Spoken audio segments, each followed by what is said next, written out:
I've spoken to you guys before. Have you? Maybe not you specifically. No. So I chatted about you don't believe in heaven and stuff, do you? You go. We do. You do. Yeah. I'm sure the last guy spoke to someone else and said that you get resurrected onto earth. Most people do, but the Bible says 144,000 go to heaven for a specific purpose. We want to live in the earth. Right. And the earth was created for us. So But most people go to earth at the resurrection, and then before that there's a big battle or something. Yeah. yes. Yeah. I mean, that was So with that battle then, here was my question. I wanted to come back. I was hoping to speak to the other guy, to be honest. It wasn't actually really top left. If everyone gets sort of wiped out at Armageddon, not everyone. So who doesn't get wiped out then? well, it's up to God to decide who he wants to use the earth and who he wants to not do that. Yeah, but a vast majority of the world will be killed. Yeah, I suppose it's those that are willing to do what Jehovah God wants them to do. So it's coming to know God, what his values are and living by them. But like if you wanted to go abroad, say if you wanted to go to Australia, most of the people you need a visa. Yeah. And then they say, these are the rules of the country, this is what we want you to live by. And you say, yeah, I agree to that. It's a bit like in this new world.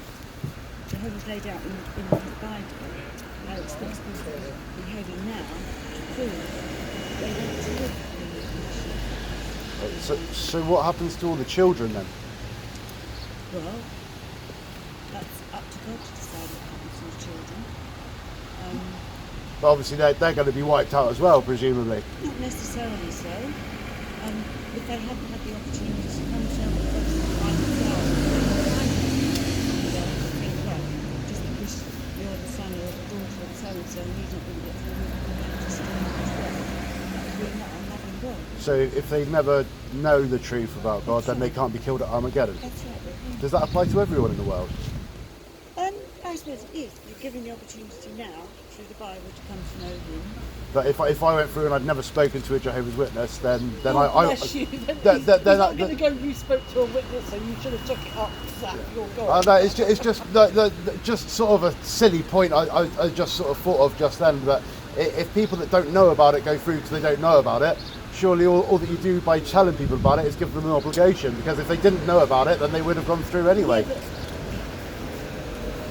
if it's blind ignorance, you've had the opportunity if they don't want to. Yeah. But what I'm saying is, if no one ever told anyone, then they wouldn't have a clue, and then everyone would just get saved because they didn't know. Do you see what I mean, though? Do you see what I mean? In a way, if you can look at it, that Jehovah created the earth, the heavens and the earth. You know about Adam and Eve, so a portion of the garden they did as a garden for them to live in, and said, can you make the rest of the world like this? Yeah. So it'll be a paradise earth. So they were perfect, so they knew about this, so that's their goal, that's their job. Yeah. So if you can arrive somewhere with pre-knowledge of what's expected of you, there's going to be a lot of work that's going to be needed to be done. Oh yeah, hell of a lot of work. Yeah, so if you've got If the world's destroyed, it's going to take an awful lot of people He won't let it be destroyed. He's not going to let us destroy his creation. He's not going to do that. Carrasco said that there'd be lots of wars and turbulence and cities would get knocked out and all the rest of it. And Well, we've already got that, haven't we? We've got world. But that'd be an awful lot of rebuild. I mean, getting back to the children, because this was what I really wanted to ask again, is obviously in Sodom and Gomorrah, God didn't save the children. He wiped all of those out wholesale. Yeah. Obviously, I would consider a child to be innocent, even if their parents are evil. That a child is innocent. That's my viewpoint on things. But so that to me would say that at Armageddon, 2 billion children are going to be wiped out as well. Who has the responsibility for their children? For the parents. Absolutely. Yeah. So if you don't teach your children right from wrong, you're accountable, aren't you? And Sodom and Gomorrah was an absolute disgrace. So What they and were even the doing, they were children, killing their own children and things. Yeah, but So that wasn't the children's fault. Do you understand the point I'm making, though? That in Sodom and Gomorrah, he wiped out an entire city and all the children. Includes babies, infants, 3-year-old. I've got a 4-year-old, Yeah. I don't care what I could go and rape and murder and kill. My son should not be punished for that under any circumstances, because But Yeah. do you see what I mean? But That's the my point confusion that- that I do. there's two I billion do. children that are about to be killed at Armageddon, and that's a little bit.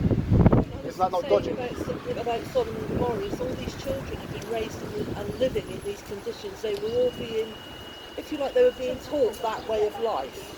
Yeah. So that's what they knew. That's they were seeing their parents and everybody in this place behaving like this. Yeah. And living like this. Because your children see what you do, and they learn a lot just by watching you without you saying. But it's not fair for them to be punished for something that I do. Or if I bring them up wrong, that's my fault. That's not their fault. They shouldn't be killed for that. But the resurrection, this is the hope for the future, the resurrection. So even if, say, there's going to be wars, there's wars all over the world where children are suffering. In Somalia, their children, That's horrendous. hundreds of thousands of them, Yeah. living in camps with no parents, no families, no nothing. So if these children die, Jehovah's going to resurrect them Right. to a paradise earth. This is what we're saying about needing the knowledge before. There's going to be an It awful lot of arrives. orphans in the paradise then. No, not necessarily, because there's lots of people who never had children. I mean, I've never had grandchildren, as my son and daughter make grandchildren. So it would be one family, taking it. I mean, assuming they don't get killed at Armageddon, the kids, then there's 2 billion children under 15 or whatever it is in the world. I mean, how many JWs are there? 8 or something million, but then the good thing about all those are going to be resurrected. They come back to, Oh yeah, there'll be a lot of children resurrected as well. But in the immediate aftermath, I mean, quick math, that's like 300 children each you'd have to be looking after the day after Armageddon. How is that practically possible? You'd be surprised. How are they looking after 8,500 children in a refugee camp? With about 400 people. Yeah, well, they do. Yeah, they don't have 300 children each to But look they're after. still looking after 8,000 children. Yeah, they probably don't have a world to rebuild at the same time as well. They do. They. But you I mean, don't know the powers that Jehovah's going to grant people. what powers are these? This isn't going to make it that we will be able to succeed. We're not going to be imperfect like we are now. Right. Just flailing around. What's the and day after doom and gloom. Armageddon? Everyone's perfect again. Not straight away. Oh, no. how does that work then? But this is going back to the thing about having knowledge about it Yeah. before this happens, so that your knowledge is power, isn't it? Knowledge is power, You're absolutely. able to understand the system, what's going to happen, what Jehovah expects of us, and what he's going to do for us. I don't know. It just doesn't seem like a Have very, you very. read any of our books? Yeah. I've got a good one of yours actually. I ordered it offline. It's Does it not answer your question? it gave me more questions than it answered, to be honest. It's a book called Divine Plan of the Ages. Have you heard about it? Oh my goodness, that's years old. Yeah, that's one of your first ones. Yeah, Charles Taze Russell. Yeah. Because he had some cranky ideas, didn't he? Yeah. Obviously it's been refined now. I mean, obviously a lot more knowledge. But do you know? If you take one of these, you'll know a bit more about Jehovah himself. And then you can always come back and this. Oh no, that's why I'm coming back now. I just saw you. I thought I'd ask questions about the kids because it just seems a bit weird to me that Armageddon either 2 billion kids are going to be killed, or you're going to have to look after 2 billion children. That's I mean, it's one or the other. It can't be anything else, can This is it? why it's important that you get to know about Jehovah first. Right. Okay. Get to know about him and his promises. Yeah. As I said, we're really. Have you been online? Have you been on jw.org? Yeah, I've been at jw.org and a few others as well. Like, there's lots of websites about Jehovah's Witnesses, thousands of them. You know, our official website, I mean. Right, yeah. I mean, jw.org. I've been on there. I've read a lot of stuff on there. There's loads of questions from readers, and if you type in a question like what happens to children at Armageddon, it might give you all the information, it will give you the scriptures to go to. It just concerns me that either, like I said, there's only two options. Either you're going to have to look after 2 billion children, or 2 billion children are going to be essentially mercilessly killed at Armageddon. I don't understand how that's something that you can be sort of looking forward to. Do you know what I mean? I'm not trying to be funny. It's just the practicalities of things, and then you've got to rebuild the world on top of looking after 300 But children you're each. worrying about things without the knowledge. Right, okay. So what knowledge do I need This to... is causing you more anxiety with these questions that you've got. Yeah. Because you're jumping way ahead without any knowledge. You're Right, worrying okay. about all of that, and you've got the basic knowledge. This is our official website. Yeah, JW, I've been on there. I've been on a lot of... There are loads on the website that just are full of absolute baloney. people like. Hi, which ones would they be? There's thousands of websites about Jehovah's Witnesses. Have you looked at them all, do you know? A lot of them I've seen, yeah. A lot of them are from apostates, we call them. They're people that have been in the truth and they've been disfellowshipped, rightly so, or whatever. Fellowship. What's that? If somebody in the congregation does something really, really terrible, Yeah. Like then child abuse or something yeah. like that. Child abuse, yeah. Yeah, we don't hang around. We don't go, well, we'll just keep that quiet. You know. Really? No, we don't. No. See, one of the things that I looked up when I was looking on the things is something called the Australian Royal Commission. Have you seen that? I haven't seen that, no. No, because it's got you've got like an 8-man pope sort of thing, haven't you? There's eight people that run Jehovah's Witnesses in New York. Governing body. Governing body. It's the same as the pope. They make the rules. Catholics have one. You have 8. It's an 8-man pope, yeah. But one of them, you can watch him giving evidence in the Australian Royal Commission. He's called Jackson Jeffrey or something. Right. Jeffrey Jackson. You can watch him giving evidence in the thing. He says a lot of very weird things in them interviews, which is a little bit concerning. Because the entire point of the Australian Royal Commission was not about all the child abuse and the thousands of cases of child abuse in Australia. It was about the Watchtower's deliberate cover-up of it. And when they got all of the documents out, it's like one thing I do remember from the Australian Royal Commission. You can look it up yourself. Yeah, As you said, it's a letter that they forced Australian Bethel to release, which was a letter to all elders in 2008, which you can look up. It's available now, telling them to destroy all evidence of child abuse from any of their judicial hearings, to send it, to take it off, to delete it, to destroy any notes that they. This is actually what it's in court. You can read it. That's from 2008 when they started getting investigated for them sorts of things, and that's from Watchtower, and I believe it went all rather well, but definitely Australia, because that's where it got brought out. Telling all the branch office, is it the branch office? Is that your sorry, I'm trying to get to the terminology. That's okay. Sent out to all congregations, telling them to destroy all evidence of child abuse. You can find it on the internet if you just type in Australian Royal Commission. I found it when I was looking up Jehovah's Witnesses and stuff. I mean, that concerns me. Yeah. I don't really know about your doctrines or anything like that. But a lot of the comments underneath say from people who are Jehovah's Witnesses, or I'm assuming this fellowship, underneath saying, well, that's a lie, that's a lie, that's a lie, sort of thing. And what he's, I mean, have you seen him talking in court? Oh, is that not on your website?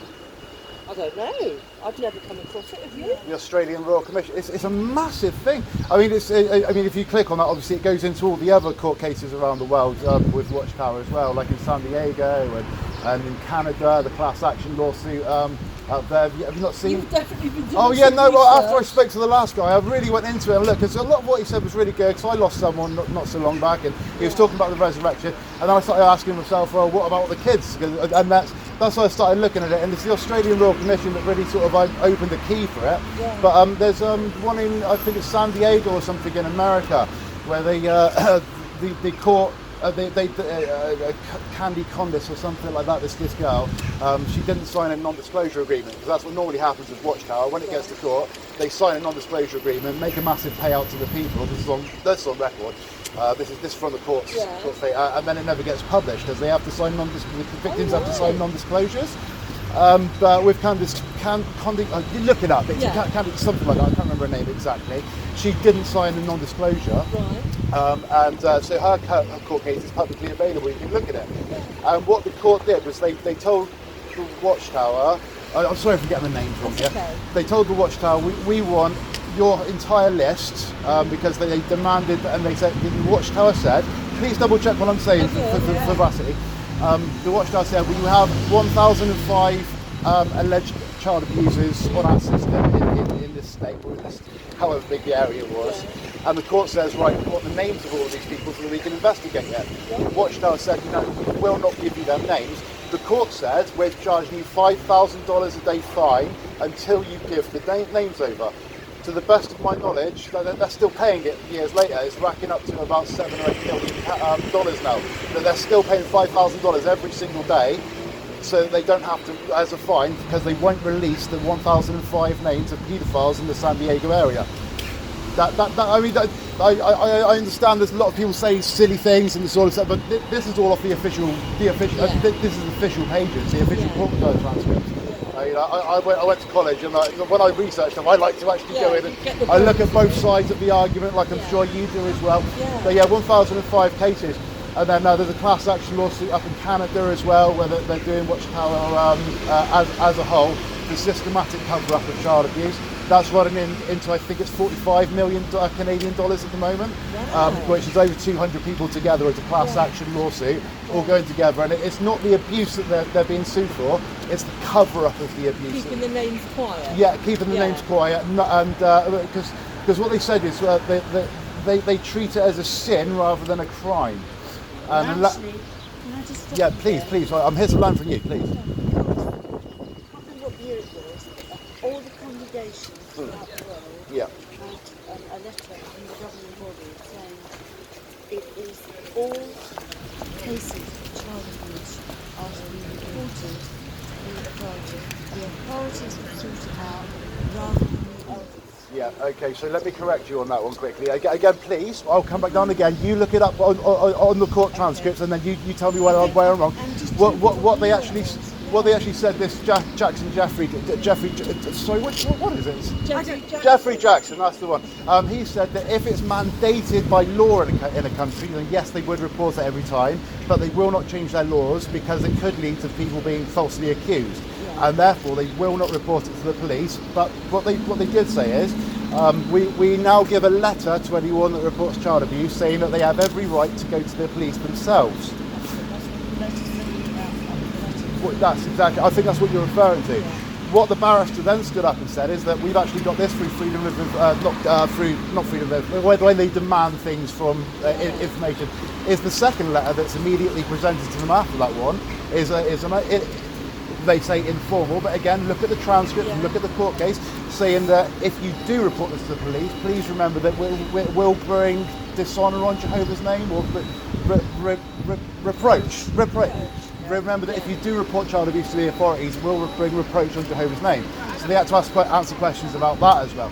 You see, so that letter... It does, doesn't it? Because it's a crime, and the first thing people say is, you're Jehovah's Witness. Yeah. The same as, if a priest has been molesting children for...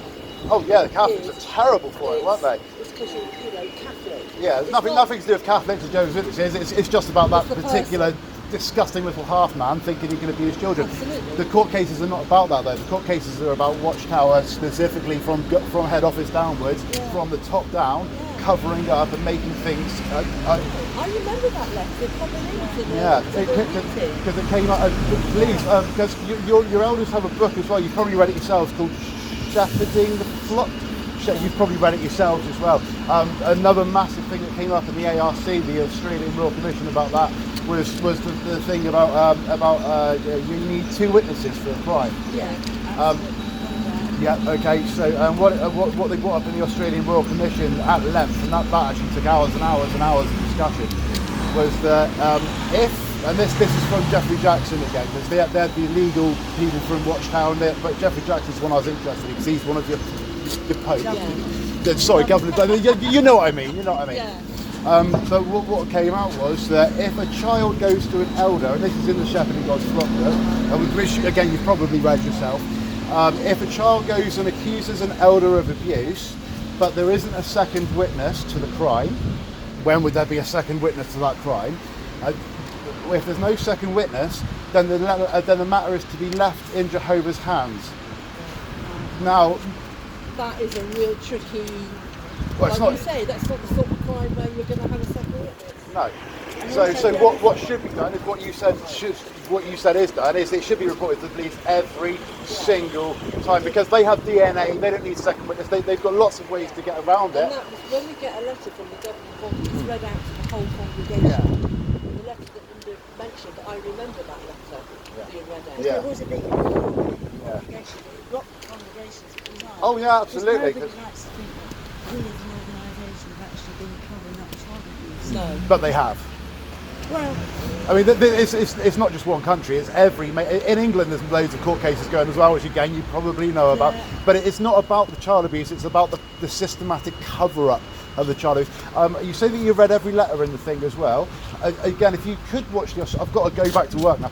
But if you could watch the Australian Royal Commission, a lot of the letters that are being brought out that have been demanded from congregations, etc., on the bottom of it, and please look at the Australian Royal Commission, on the bottom of it says destroy after reading, not to be read to the congregation, destroy after reading, not to be read to the congregation. Again, when this came up in the Australian Royal Commission, again amongst others, nobody from Watchtower denied it. Nobody said, oh, that's wrong, or that's false, or that's not happening. They just said, well, that's what we do. And you can watch them talking about these letters themselves, and it says to be destroyed, not to be read to the congregation, to be destroyed, not to, and this is printed on the bottom of the letters to the elders. So not everything that they get sent is given to you. I suggest you look up Australian Royal Commission and just watch Jeffrey Jackson speaking, because I can't speak to it from authority. You know, I don't know with all the other people saying that's absolute lie, he's lying there. I don't know enough about your religion to say yes he is, no he isn't, because it's around this disfellowshipping. A lot of what people said he was lying about is around disfellowshipping. Because he was saying that family life continues as normal. You're allowed to speak to your family if you're disfellowship.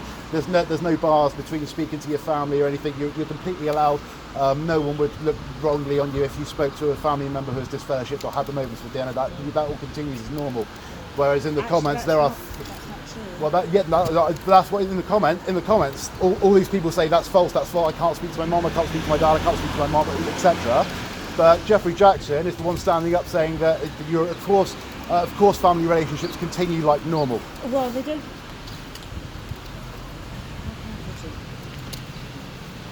If they need help, but we don't actually encourage them. Yeah. I have to get back to work, but what you said is exactly what all the people that say he's lying are saying. They agree with you. But I suggest you watch Jeffrey Jackson speaking for himself. Yeah. Just watch Jeffrey Jackson in the Australian Royal Commission and look up Candice Condy as well. But I'll come back and speak. Tell me about the children. Interesting to meet you. Yeah. I'm Maria. This is Linda. I'm Steve. Very nice to meet you girls. Have a good day. See you later. Bye bye.